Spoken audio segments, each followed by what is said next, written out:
Assalamualaikum warahmatullahi wabarakatuh. My name is Daniel Tazami.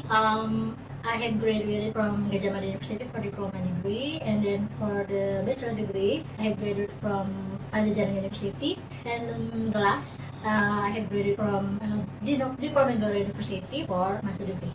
Right now, we will discuss about reading. Usually, this is for UTBK question, and reading is the most question for English. Okay, let's read this history. Okay, imagine 15 grocery bags filled with plastic trash piled up on every single yard of shoreline in the world. That's how much land-based plastic trash end up in the world ocean in just 1 year. The world generates at least 3.5 million tons of plastic and other solid waste a day, 10 times the amount a century ago, according to the World Bank researchers. The US is the king of trash, producing a world-leading 250 million tons a year, roughly 4.4 pounds of trash per person per day. And yet, there are a growing number of people, often young millennial women, who are part of the zero waste movement. Their yearly trash output can be small enough to fit inside an 8-ounce mason jar. These are not wannabe hippies, but people embracing a modern minimalist lifestyle. They say it saved their money and time and enriched their lives. Catherine Kellogg is one of those young millennials who has downsized her trash pile. Anything that hasn't been composed or recycled, so 2 years worth literally fits inside one 1-ounce jar. Meanwhile, the average American produces 1,500 pounds of trash a year. We also save about $5,000 a year by purchasing fresh food instead of packaged, buying in bulk, and making our own products like cleaners and deodorant, says Kellogg, who lives with her husband in a small house in Vallejo, California. Kellogg is one of several zero-waste bloggers who share online and details of their efforts, along with practical tips and encouragement for others looking to embrace a zero-waste lifestyle. In 3 years, she has gained 300,000 monthly readers on her blog, goingzerowaste.com, and on Instagram. I think many people are ready to cut their waste, says Kellogg. However, she doesn't want people to fixate on trying to suck all their trash into a jar. Zero waste is really about trying to minimize your trash and making better choices in your life, she says. Just do the best you can and buy less. Okay, let's take a look. Number 1, the question is, what is the main idea of the passage? Jadi di sini ide utama apa dari bacaan itu. Jadi ini keseluruhan ya, jadi bukan spesifik per paragraf gitu yang ditanyakan ya. Jadi kita harus lihat informasi yang general, bukan spesifik. Nah, kita lihat dari A, itu adalah Kellogg as one of the zero waste bloggers. Jadi di sini informasinya itu spesifik atau umum. Kalau di sini spesifik ya, karena Kellogg as one of the zero waste blogger. Nah, jadi informasinya spesifik ya. Jadi Kellogg itu as one of the zero waste bloggers. Udah gitu aja. Jadi tidak menjelaskan keseluruhan bacaan ya. Nah, kita lihat yang B, zero waste management movement by millennial women. Nih, kalau di sini informasinya ini spesifik atau general. Kalau dari bacaan ini zero waste management movement by millennial women. Jadi di sini millennial woman itu general ya. Jadi kan tidak menunjuk spesifik satu orang ya, tapi semua millennial women. Nah, berbeda dengan yang A ini, Kellogg ini kan spesifik ya, orangnya yang dituju hanya Kellogg ya. Kemudian kita lihat yang C. Oke, kita lihat yang C. 2 years worth of trash in only 16 ounce jar. Nah, di sini informasinya spesifik atau general. Jadi 2 tahun 2 years worth of trash in only 16 ounce jar. Jadi jumlah sampah itu hanya 16 jar ya, 16 jar ya. Jadi ini juga spesifik ya, tidak general, karena dia hanya merujuk ke 16 ounce jar saja ya dari sampah itu. Nah, kemudian kita lihat yang D. D itu amount of plastic trash in the ocean. Nah, ini juga sebenarnya ini cukup umum ya, amount of plastic trash in the ocean. Namun di sini tidak ada yang dibahas dari jumlah plastik di lautan itu, jumlah sampah plastik di lautan itu jumlahnya apa banyak atau membahayakan atau bagaimana, tidak ada keterangan selanjutnya. Jadi ini kalimatnya kurang lengkap ya, walaupun dia jadi tidak ada masalah di sini untuk menjelaskan bacaan itu. Nah, jadi kita lihat yang E, the US as the king of trash. Nah, jadi di sini US itu adalah rajanya sampah ya, King of Trash. Jadi yang sampah yang paling terbanyak itu ada di US. Nah, namun terus kenapa? Masalahnya apa? Tidak ada kan? Jadi di sini juga kurang ya, karena hanya informasinya tidak menjelaskan keseluruhan bacaan. Jadi yang benar itu yang B, karena Zero Waste Management Movement by Millennial Women itu menjelaskan keseluruhan bacaan ya. Oke, kita masuk ke soal nomor 2 ya. Oke, kita masuk ke soal yang kedua. Di sini the minimalist lifestyle has closest meaning to. Jadi di sini kita cari pengertian dari minimalis itu apa? Apakah ada di pilihan A, B, C, D atau E ya? Jadi kita lihat dulu dari yang A. Yang A itu adalah people who support a modern minimalist lifestyle. Nah, di sini yang ditanya minimalis, tapi di A ini ada kata-kata minimalis juga, minimalis lifestyle. Jadi otomatis ini salah ya. Jadi kita tidak pilih yang A ya. Kemudian yang B. Di sini people who saves money and time because of their minimalist lifestyle. Ini sebenarnya benar, tapi ada minimalist lifestyle-nya. Jadi ada minimalist lifestyle lagi ya di sini, kata kuncinya diulang. Padahal itu yang ditanya. Nah, jadi kan untuk pengertian minimalis itu apa? Kalau yang A tadi people who support a modern minimalist lifestyle. Jadi kan disebut apa? Sementara ditanya minimalis. Kemudian yang kedua yang B, people who saves money and time because of their minimalist lifestyle. Sementara yang ditanyakan minimalis, tapi dia menjelaskan minimalist lifestyle lagi ya. Jadi kita langsung coret saja. Nah, yang C itu minimalis itu adalah millennials who downsize their trash. Jadi di sini kita highlight ya, di sini millennials who downsize their trash. Apa sih itu artinya? Nah, kalau millennials who downsize their trash itu berarti dia mengurangi sampahnya ya. Jadi millennial yang mengurangi sampahnya. Kita lihat dulu jawabannya D. Ya, minimalis kita adalah people who are trying to lead an eco-friendly life and oppose the conventional way of living. Nah, di sini cukup jelas ya. Jadi di sini disebutkan kalau minimalis itu people who are trying to live an eco-friendly life.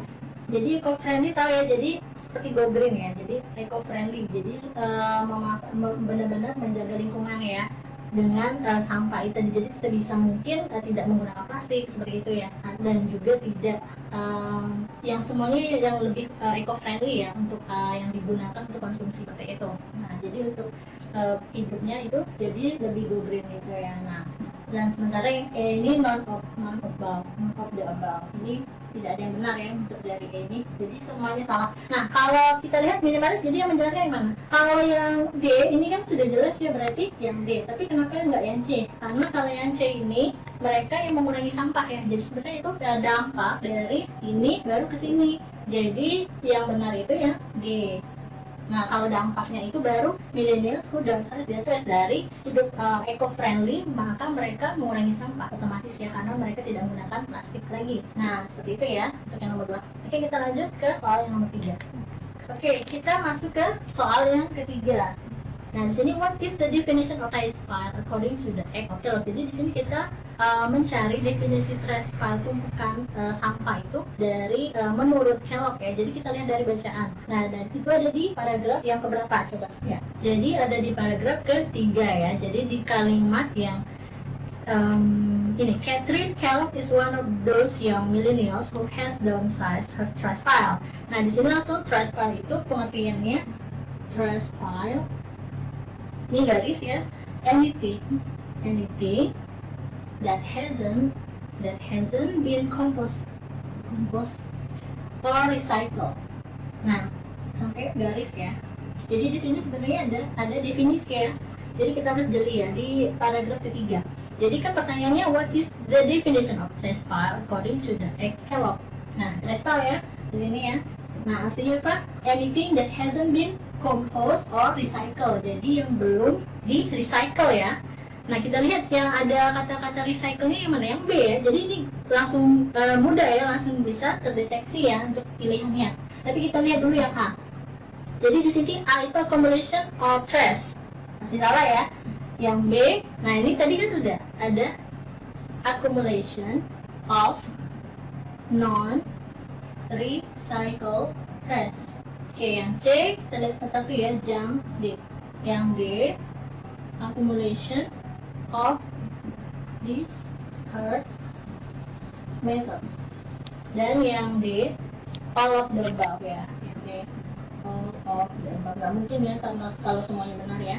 Karena di sini kan sudah di highlight ya, di sini trash itu adalah yang belum decompose or recycle ya. Jadi kalau yang A itu kan tadi accumulation of trash. Accumulation of trash salah dong, karena trash yang seperti apa kan tidak ada ya. Accumulation of trash aja. Jadi trash yang belum apakah udah di recycle atau belum kita nggak tahu, jadi salah ya. Nah yang B ini kan sudah jelas ya, accumulation of non recycled trash. Jadi yang belum di recycle. Jadi tumpukan sampah itu adalah jumlah dari sampah yang belum di recycle. Jadi jawabannya B. Jadi otomatis ini juga salah ya. Jump deep ini juga apa gitu, sampah ya, sampah aja. Kemudian accumulation of discarded matter ini adalah kumpulan dari benda-benda yang dibuang. Dan ini jawabannya semuanya benar ya. Jadi yang ini yang benar adalah yang B karena no recycle trash, tumpukan dari sampah yang belum di recycle. Trash pile hasn't ya, kuncinya hasn't recycle. Jadi yang B ya. Oke, kita ke soal yang keempat. Nah di sini pertanyaan, what is the definition of zero waste as stated by Kellogg? Nah sekarang yang ditanyakan pengertian dari zero waste itu apa menurut Kellogg ya? Menurut Kellogg. Nah kita lihat jawaban yang A, trying to put all the trash into a jar. Benar nggak? Jadi mencoba menaruh semua sampah dalam jar ya. Apakah itu zero waste? Put trash into the jar. Kemudian yang B, producing no waste at all. Jadi menghasilkan sampah ya, tanpa sampah ya sama sekali. Producing no waste. Kemudian yang C, do your best to escalate shopping. Jadi ini malah belanja ya, shopping maksudnya. Yang D, make the new choices in life. New choices in life. Dan yang E, kalau ini memilih yang baru ya, hidup, new choices in life, jadi pilihan baru dalam hidup. Tapi apa? Tapi menggantung ya, nggak jelas. Nah yang E, make better choices to diminish waste production. Nah ini ada di mana? Di paragraf ke-7 atau yang terakhir ya. Oke, kita lihat di paragraf 7 atau paragraf terakhir ya. Jadi ada kalimat zero waste. Seperti yang ditanyakan di soal nomor 4 ini, zero waste itu di kalimat terakhir ya. Jadi bisa dilihat zero waste is really about trying to minimize your trash and making better choices Nah sudah kelihatan ya kata kuncinya. Yang mana ada choices? Yang D ya. Tapi kita lanjutkan dulu. In your life. Jadi seterusnya itu just do the best you can and buy less. Nah jadi di sini sudah kelihatan ya kata kuncinya. Di sini ada making better choices. Nah di sini juga ada dua ya. Ada new choices in life. Ada. Tapi kita lihat dulu kalimatnya. Zero waste is really about trying to minimize your trash and making better choices in your life. Jadi kata kuncinya itu ya. Jadi nggak ada hubungan ya, put trash into jar ini jadi salah. Producing no waste salah. Shopping apalagi ya. Jadi zero waste itu meminimalisir sampah, tapi dia malah shopping ini kan ya. Jadi di sini zero waste new choices in life, tapi new choices in life apa? Jadi ini kurang lengkap ya. Jadi seharusnya better choices to diminish waste production. Jadi pilihan yang lebih baik dalam meminimalisir pembuangan sampah gitu. Jadi sampah yang tidak bisa didaur ulang ya, waste production itu ya. Jadi sampah yang jadinya menumpuk karena tidak bisa didaur ulang ya, atau yang berbahan plastik. Nah jadi di sini E ya jawabannya, karena sama minimize your trash and making better choices in life. Jadi dibalik, kalau ini better choices to diminish waste production dalam kalimat yang berbeda, tapi intinya adalah sama ya. Jadi seperti itu. Oke, ya kita move ke soal terakhir atau nomor 5 ya. Nah, according to World Bank researchers, what is the amount of world trash produced per day? Jadi menurut Bank Dunia itu jumlah sampah yang diproduksi per hari itu berapa? Nah, ini kita bisa temukan di paragraf pertama. Jadi di paragraf pertama itu ada kita ke kalimat ada 1, 2, yang ketiga ya. Jadi mulai dari the world generates at least 3.5 million tons of plastic and other solid waste a day 10 times the amount a century ago according to World Bank researchers ya. Nah, jadi pertanyaannya ada di sini ya, according to World Bank researchers, what is the amount of world trash produced per day? Jadi yang mana jawabannya? Apakah ada di sini atau di paragraf selanjutnya? Kalau selanjutnya itu, the US is the king of trash, producing a world leading 250 million tons a year. Jadi yang paragraf kedua itu mengenai US ya, jangan sampai salah ya, karena hampir mirip ya, karena berdekatan juga ya, dan ada angka-angka semua pilihannya ya. Jadi kita lihat yang A. Yang A itu 10 times the amount centuries ago. Apakah yang ditanyakan itu? Karena yang disebutkan 10 times the amount a century ago itu untuk refer to 3.5 million ya. Jadi maksud kalimat yang ini jumlah itu kan ada 3,5 miliar ya tons sampah dan other solid waste a day dalam satu hari. Sini ya, 10 times the amount a century ago. Jadi 10 kali dari jumlah sampah 100 tahun yang lalu ya, atau 100 abad yang lalu ya. Jadi jumlah sampah sekarang itu 3,5 million itu 10 kali dari a century ago. Nah, jadi yang A ini salah ya. Yang B kita lihat. Yang B itu 3.5 million. Nah, ini sudah jawabannya ya, 3.5 million. Ya, karena di sini jelaskan ini. Terus kita lihat dulu yang C. Kenapa salah yang C? Yang C itu 250 million tons. Ada nggak di sini yang dari World Bank? Nah, karena 250 million itu adalah sampahnya US. US itu as the king of trash di paragraf kedua ya, producing world leading 250 million tons a year, dan ini juga a year ya, dan juga ini US, milik US dan a year. Jadi udah a year US pula ya, jadi bukan, pertanyaannya kan the word ya, the word, dan itu a day ya kuncinya ya, per day. Jadi otomatis salah ya yang C. Nah, yang D itu 4.4 tons. Nah, ini juga US. Jadi US itu per person per day-nya 4.4 tons. Ini per person per day-nya benar, tapi bukan world ya, tapi punya US. Jadi ini punya US juga. Jadi otomatis sama, walaupun dia per day ya. Karena di sini a day sama per day, tapi US yang di sini mewakili US, yang ini adalah yang ditanyakan adalah the word di paragraf 1, bukan paragraf kedua ya. Dan yang terakhir itu less than 250 million tons.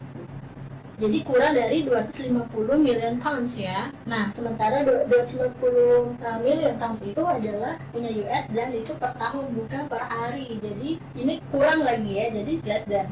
Jadi ini otomatis salah ya. Sudah less than, kemudian 250 itu punya US, dan juga itu adalah per year ya, bukan per day. Jadi ini salah otomatis. Jadi yang benar adalah yang B. Yang B itu 3 sama kan ya, 3.5 million tons of plastic and other solid waste a day. Jadi kata kuncinya itu ada word dan a day ya, per day ya, sama ya. Nah, ini ya, a day. Oke, kita udah bahas soal dari nomor 1 sampai dengan nomor 5 bacaan ini ya, semuanya sudah kita bahas. Jadi untuk membaca atau reading ini kuncinya itu adalah kita harus pahami soal dulu ya. Kita pahami soal yang ditanyakan itu apa, jadi kita langsung lihat ke jawaban. jawaban itu. Kalau yang memang tidak memungkinkan langsung dieliminasi saja. Jadi kalau yang tidak jadi tidak perlu dipikirkan ya, langsung dicoret, dieliminasi. Jadi tersisa yang mana yang masih memungkinkan sebagai jawaban.